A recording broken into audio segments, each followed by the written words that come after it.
Olá pessoal, hoje nós vamos dar continuidade então aos compartimentos celulares, né? A primeira aula de compartimentos celulares.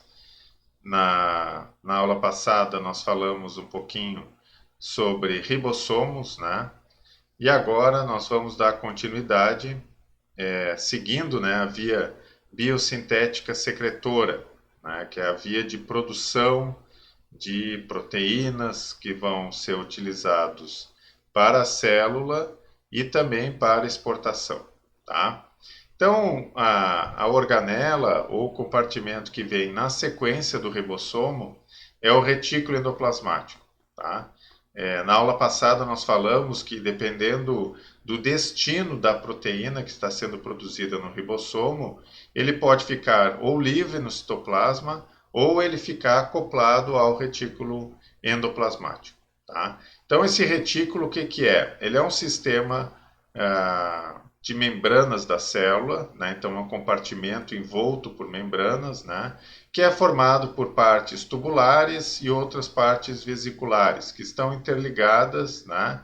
E que na parte interna acontecem transformações, né, de proteínas, de fosfolipídios, de todos os componentes que vão ser exportados, né, no caso da célula, ou que ela vai utilizar, por exemplo, na membrana plasmática. Tá? Esse retículo, então, está dividido em duas partes, ou três, se a gente contar essa parte intermediária. Né? Então, ela tem uma parte que é chamada de rugosa ou granular, e tem uma outra parte que é chamada de liso, né? Retículo endoplasmático liso ou agranular. Entre os dois tem um elemento de transição, né? Que fica para unir essas duas porções, essas duas subdivisões. Tá? Então, essa parte rugosa ou granular nada mais é do que a parte onde os ribossomos se aderem. Né? Então, a partir do momento em que eles iniciam o processo de tradução, eles começam a fazer a leitura do RNA mensageiro e existe um sinal que aquela proteína tem um certo endereçamento, eles vão se direcionar e vão se aderir na membrana do retículo endoplasmático rugoso. Por isso o nome, rugoso. O outro é o liso, a parte lisa não tem ribossomos. Tá? Então a presença de ribossomos acaba dividindo esses segmentos, né, do retículo endoplasmático. Tá? Aqui a gente tem algumas imagens de microscopia eletrônica, vocês estão vendo aqui embaixo, né? Aqui desse lado direito aqui da tela, a gente tem uma imagem do retículo endoplasmático liso, tá? Então vocês estão vendo várias vesículas dentro, cortes transversais, elas são lisas na sua parte externa, né? A gente está olhando aqui nessa célula hipotética, né? Corresponde a essa área que está aqui. E do outro lado, a gente tem o retículo endoplasmático rugoso, né? Então, é uma imagem de um corte longitudinal, então a gente vê essas porções tubulares ao comprido e a gente consegue enxergar pequenas bolinhas, né? Pequenas esferas que correspondem aos ribossomos e que estão presos na face externa desse sistema de membranas, né? Que é o retículo endoplasmático rugoso. Aqui ele tem uma imagem esquemática, né, para a gente tentar entender. Ó, vocês estão vendo que são várias dobras de membrana. Tem uma parte interna aqui, que corresponde ao retículo endoplasmático liso, né, e o retículo endoplasmático rugoso fica como se fosse mais externamente. Né, entre os dois tem um elemento de transição. Tá? O retículo ele é uma continuação, ele está associado com o envelope nuclear. Né? Então, ele é uma continuação do envelope nuclear. Se vocês olharem aqui, os ribossomos estão presos nesse sistema de membrana que está junto com o envelope, né? Que é uma camada, um envoltório, né? Que tem duas membranas, né? Duas membranas e que tem um espaço no meio, aqui é um espaço que estão chamando aqui de perinuclear, tá? Então ele está associado com o envoltório nuclear, tem essas duas partes, uma parte que tem ribossomos é chamado de retículo endoplasmático rugoso, está representado aqui embaixo nessa foto, ou sem ribossomos e aí a gente vai ter o retículo endoplasmático liso, que está representado aqui nessa foto. Tá? Bom, vamos entender um pouquinho das funções, o que é feito dentro do retículo endoplasmático. A gente começa pelo rugoso. Tá? Então, o que acontece? Esse compartimento ele tem como função principal preparar proteínas para serem secretadas. O que é isso? O que é uma secreção de proteínas? É basicamente exportar essas proteínas, né? Botar para fora da célula. Tá? Muitas células secretoras a gente tem no nosso organismo e elas vão ajudar a produzir sucos, tem o suco pancreático, né, que pode chamar de secreção pancreática. A gente tem outras glândulas, a saliva e etc., que são produzidas por grupos de células que têm essa capacidade. Elas vão produzir internamente aqueles componentes que fazem parte dessa secreção, e grande parte deles são proteínas. Tem outros componentes, certamente, mas as proteínas são muito importantes. Né? Todas essas secreções digestivas, né? As proteínas atuam como enzimas, né? Que vão fazer a digestão dos alimentos, né? E elas então têm que ser preparadas para ser exportadas da célula. Tá? Então o que vai acontecer? É uma atividade que ela tem etapas. Né? Então essa secreção de proteínas ela vai iniciar primeiro no ribossomo. Então, o ribossomo vai ser o primeiro compartimento, a primeira organela que vai ser responsável por fazer a tradução dessa proteína. Tá? Depois, ela vai traduzida, ela vai então ter que passar por modificações, que a gente chama de modificações pós-traducionais, né? Dobramentos, formação de subunidades e etc. Tá? Aqui a gente tem alguns exemplos, né? A célula acinosa do pâncreas, que vai produzir enzimas, os fibroblastos, né, do tecido conjuntivo, que produzem colágeno, que é uma proteína da matriz extracelular, que é muito importante, né? A proteína filamentosa, os plasmócitos, que vão produzir os anticorpos, que também são proteínas. Todas essas células, elas são ricas em retículo endoplasmático rugoso. Né? Tem uma grande quantidade de retículo, porque elas precisam ter esse compartimento para poder produzir essas proteínas que elas são responsáveis. Tá? Além desse processo de secreção, de produção e exportação dessas proteínas, que eu repito, começa no ribossomo e continua no retículo endoplasmático rugoso, e depois a gente vai ver que ele vai para o complexo de Golgi também. Então, nesses casos, além de fazer todo esse processo, naturalmente, esse compartimento acaba segregando essas proteínas do resto do citosol, né? Do resto que está do fluido, desse líquido que está dentro do citoplasma, né, com todos os seus componentes. Tá? Então aí a gente vai ter o quê? Basicamente as proteínas que estão associadas com exportação da célula, que é a secreção, proteínas lisossomais, que vão ser acondicionadas nos lisossomos, e também aquelas proteínas que fazem parte da membrana plasmática. Tá? Então esses grupos, esses três grupos, eles obrigatoriamente essas proteínas têm que passar por dentro do retículo endoplasmático rugoso. Tá? E elas têm sinais, então, tem uma sequência que é chamada de sequência sinal e que vai orientar o ribossomo na hora que ele começa a fazer a leitura. Tá?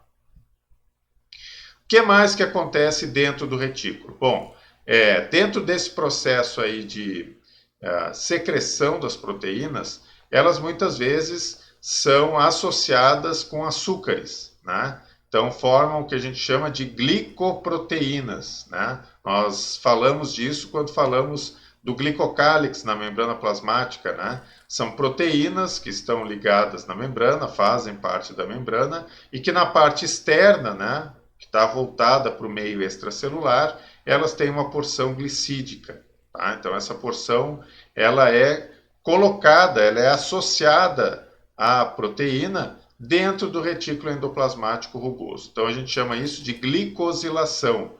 né? Esse processo inicial é feito no retículo endoplasmático. Tá? Pode ter partes depois, na sequência, ou complementações, né, dessa glicosilação que vão ser feitos dentro do complexo de Golgi, que está também nessa via biosintética secretora.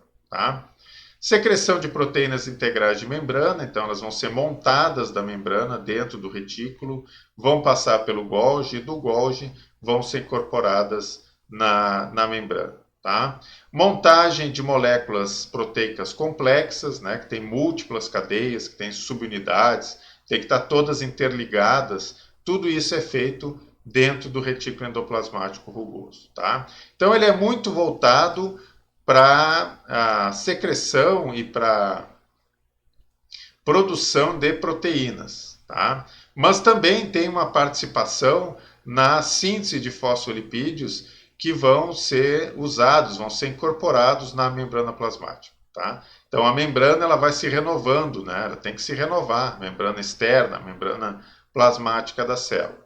E essa renovação ela vai se dando por segmentos. Então, dentro do retículo endoplasmático rugoso, de uma forma menos intensa, mas de forma bem intensa no retículo endoplasmático liso, esses fosfolipídios vão sendo produzidos, né, vão sendo incorporados na membrana do próprio, de vesículas, né, que fazem parte do retículo endoplasmático, e depois elas vão sendo liberadas, vão passar para o complexo de Golgi, e daí elas vão ser incorporadas na membrana plasmática. Tá? E isso também é uma das situações que demanda que haja mobilidade na membrana, tanto dos fosfolipídios quanto das proteínas. Então, elas vão ser incorporadas através de uma vesícula que vai se juntar na membrana e dali eles vão migrar para outras áreas onde elas são mais necessárias. Tá? Muito bem, então essas são as funções, a gente falou das principais funções do retículo endoplasmático rugoso. Tá? Então agora, como é que funciona o retículo endoplasmático rugoso no que diz respeito às proteínas? Tá? Tem duas maneiras de funcionar. Uma é chamada de cotraducional, lembrando que tradução é aquele processo que o ribossomo faz de ler o RNA mensageiro e produzir uma sequência de aminoácidos, então uma sequência é uma proteína. Né? Então, quando a gente fala cotraducional, significa que simultaneamente à tradução, né? O ribossomo vai se acoplar no retículo endoplasmático rugoso. Tá? Então, esse é um modelo, uma maneira de funcionamento. Mas existe outra, né, que também é chamada de pós-traducional. Tá? Então, primeiro, nesse caso, o ribossomo vai fazer a tradução e depois ele, junto com a proteína, vão se aderir na membrana do retículo endoplasmático rugoso. O mais comum nas células eucarióticas é o cotraducional. Então, à medida que vai acontecendo a tradução, ele vai se ligar. Então, ele vai reconhecer essa proteína, essa sequência sinal, né, no RNA mensageiro, né, que vai codificar essa proteína, né, e vai direcionar ela, né, vai dizer para onde ela vai. E aí, então, já faz essa migração do citoplasma para a membrana do retículo endoplasmático rugoso. Tá? Aqui a gente tem o modelo pós-traducional, que é o menos frequente. Então, vocês estão vendo aqui, ó, o ribossomo, ele está lendo o RNA mensageiro, né, 5 linhas para 3 linhas.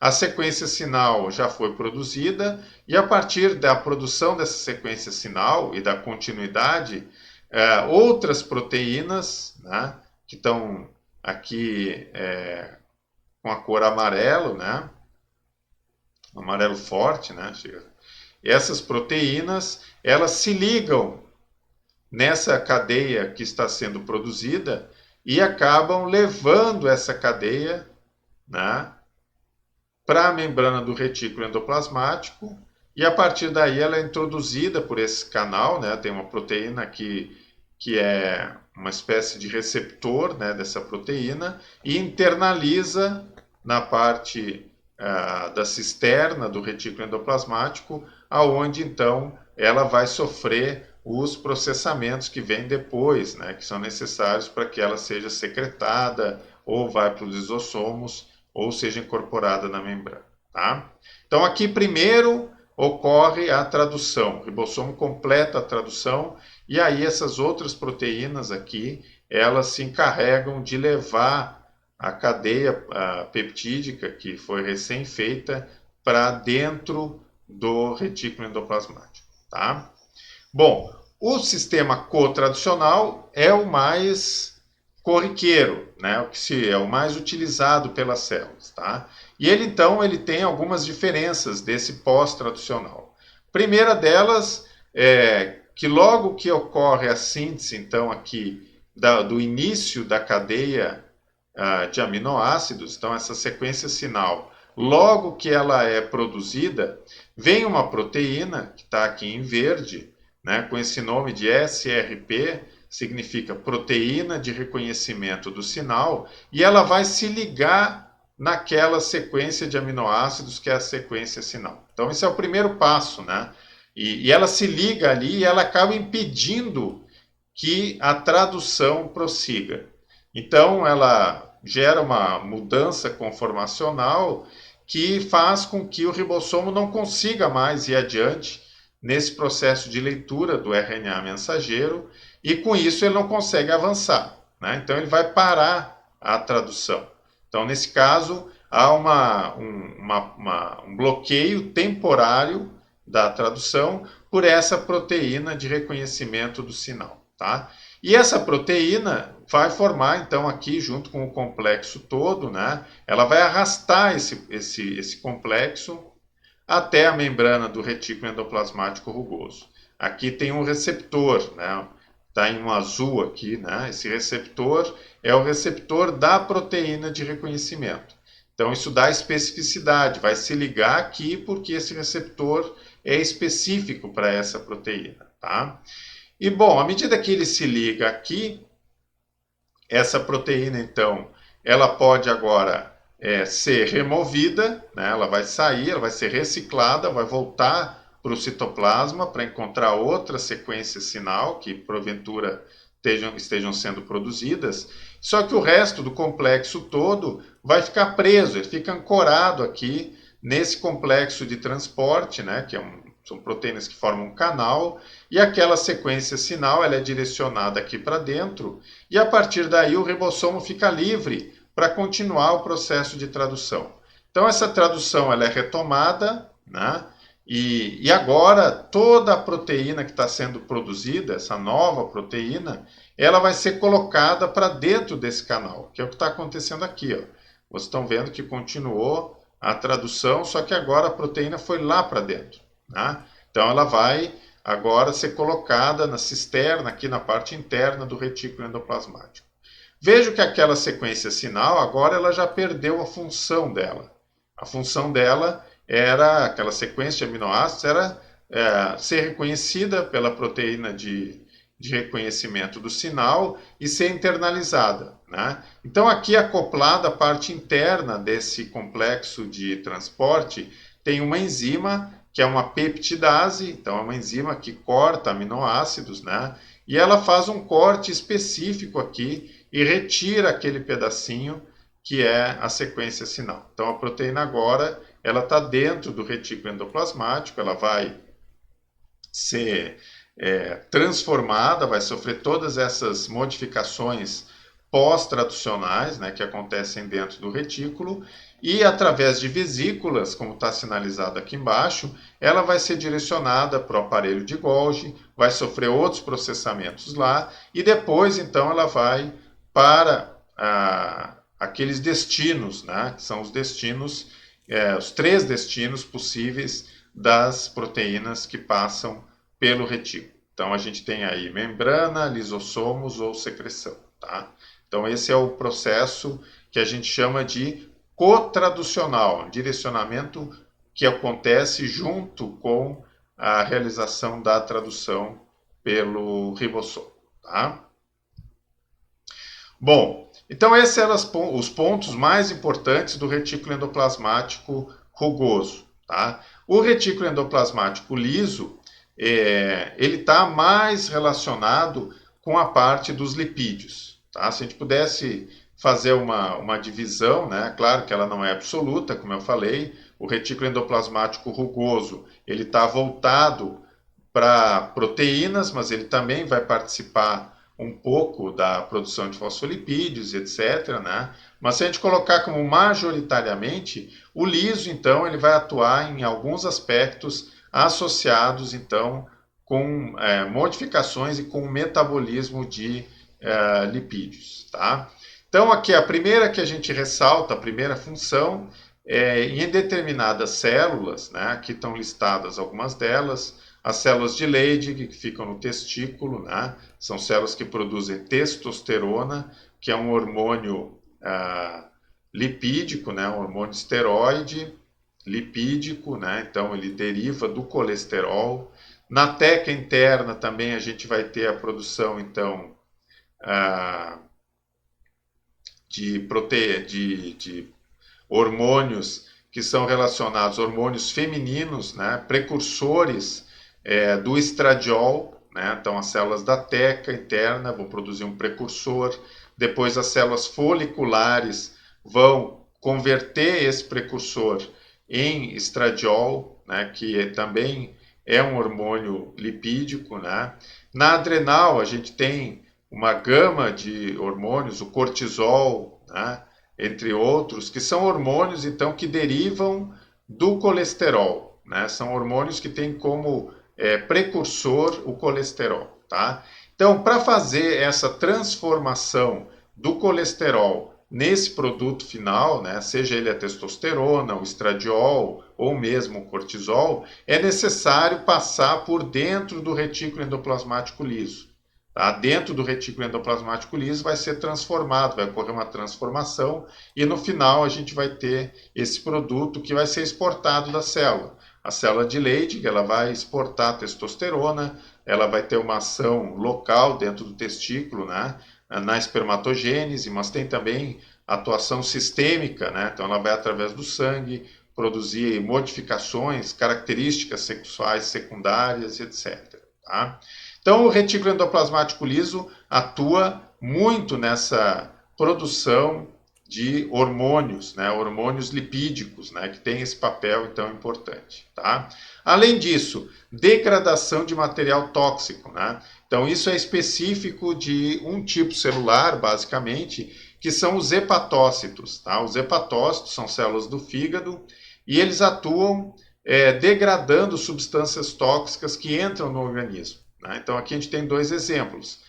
Tem um grupo de anestésicos que são chamados de barbitúricos e o álcool, tá? Então são drogas, né, que precisam ser eliminadas do corpo, né? Então essas células elas vão degradar através dessa ação do retículo endoplasmático liso, conjugando, oxidando ou metilando essas drogas, né, produzindo subprodutos, né, que tem então uma estrutura diferente e que perdem a sua ação, tá? Então essa atividade é fundamental para o organismo conseguir se livrar dessas drogas, né, que depois vão ser excretadas, né, ou pela urina ou por outros mecanismos, né, para o meio externo para poder sair do corpo e não ter um efeito danoso, né, maior. Tá? Então vejam, aqui a gente tem uma imagem onde dá para ver o retículo endoplasmático rugoso. Então aqui a gente tem aquelas porções tubulares, uns pontinhos escuros que correspondem aos ribossomos, né? Então essa área aqui fica bem visível, tá? Aqui uma mitocôndria, só para contextualizar, né? Peroxissomos, e aqui nessa porção a gente tem uma continuidade que é o retículo endoplasmático liso, tá? Vejo que aqui a gente tem também polímeros de glicose, né, que é o glicogênio. O glicogênio, então, ele forma essas estruturas bem escuras, né, e que são armazenados, né, particularmente nos hepatócitos, as células do fígado, né, e também nas células musculares, dentro do retículo endoplasmático liso. Tá? Então, ele também funciona, nesse caso dessas células, ó, como responsável pelo armazenamento do glicogênio, né, que a partir daí pode ser hidrolisado né, por enzimas, né, como está representado aqui, também acontece no retículo endoplasmático rugoso, e a partir daí vai formar glicose. Né? Essa glicose, ou melhor, não vai formar, né, vai liberar a glicose que estava formando esse polímero. Né? Então vai formar unidades de glicose que vão ser usadas pelo organismo para manter a glicemia, que é necessária para todas as células, né? Ou mesmo para usar essa glicose efetivamente e produzir energia. Tá? Então, síntese de fosfolipídios, que é uma tarefa conjunta, né? Mas que o retículo endoplasmático liso tem uma função preponderante, né? Junto com o retículo endoplasmático rugoso e na continuidade com o complexo de Golgi, ou aparelho de Golgi, que vai seguir nessa via biosintética secretora. Tá? Nas células musculares, existe uma função que é específica do retículo endoplasmático liso e que é o sequestro do cálcio. Né? O cálcio, quando ele está solto no citoplasma, ele atua como uma molécula indutora da contração muscular. Né? Ele vai promover a contração da célula. Só que a célula não pode ficar contraída o tempo inteiro. Então, quando há necessidade do relaxamento da célula, o cálcio ele é estocado dentro do retículo endoplasmático liso, que no caso das células musculares é chamado de retículo sarcoplasmático. Tá? E aí ali dentro, ele sequestrado, a célula relaxa e faz esses ciclos então de contração, à medida que ele é liberado novamente no citoplasma. Quando ele é recuperado para dentro do retículo, ela relaxa e assim vai tendo esses ciclos, né, de contração e relaxamento. Tá? Muito bem. Com relação à síntese de fosfolipídios, aqui vocês estão vendo como é que ela acontece. Né? Vejam que a membrana do retículo endoplasmático ela tem uma face que fica voltada para o citoplasma e a outra face que fica voltada para a parte interna. Tá? Parte interna, para a cisterna, para a luz do compartimento. Tá? Bom, ela é similar, idêntica à membrana plasmática. Ela é uma bicamada de fosfolipídios, tem proteínas associadas. Claro, ela não vai ter o glicocálix aqui, né? Então, nesse ponto, ela não é igual, né? Absolutamente igual, mas ela tem uma estrutura e uma organização que é bem parecida com a membrana plasmática. Tá? No retículo endoplasmático liso, o que vai acontecer? Novos fosfolipídios e colesterol também vão ser sintetizados e vão sendo adicionados naquela parte que está voltada, na monocamada que está voltada para o citoplasma, o citosol, né, que é o que está dentro do citoplasma. Tá? Então esse processo ele é assimétrico, então ele vai ocorrer primeiro nessa monocamada que está voltada para fora do compartimento, mas esse para fora do compartimento é para dentro do citoplasma, né? Isso é importante, não está para fora da célula. Tá? E aqui na parte de baixo, a gente vai tendo então a ação de uma enzima, que é essa flipase, e ela vai então transferindo aqueles fosfolipídios da monocamada que está voltada para o citoplasma para outra monocamada, para que as duas tenham igualmente novos fosfolipídios, né, que depois vão para o complexo de Golgi e daí vão ser incorporados na membrana plasmática. Tá? Então, essa é uma atividade que ela é feita conjuntamente, mas a ação preponderante é do retículo endoplasmático liso. Beleza? Então ficamos por aqui. Até a próxima.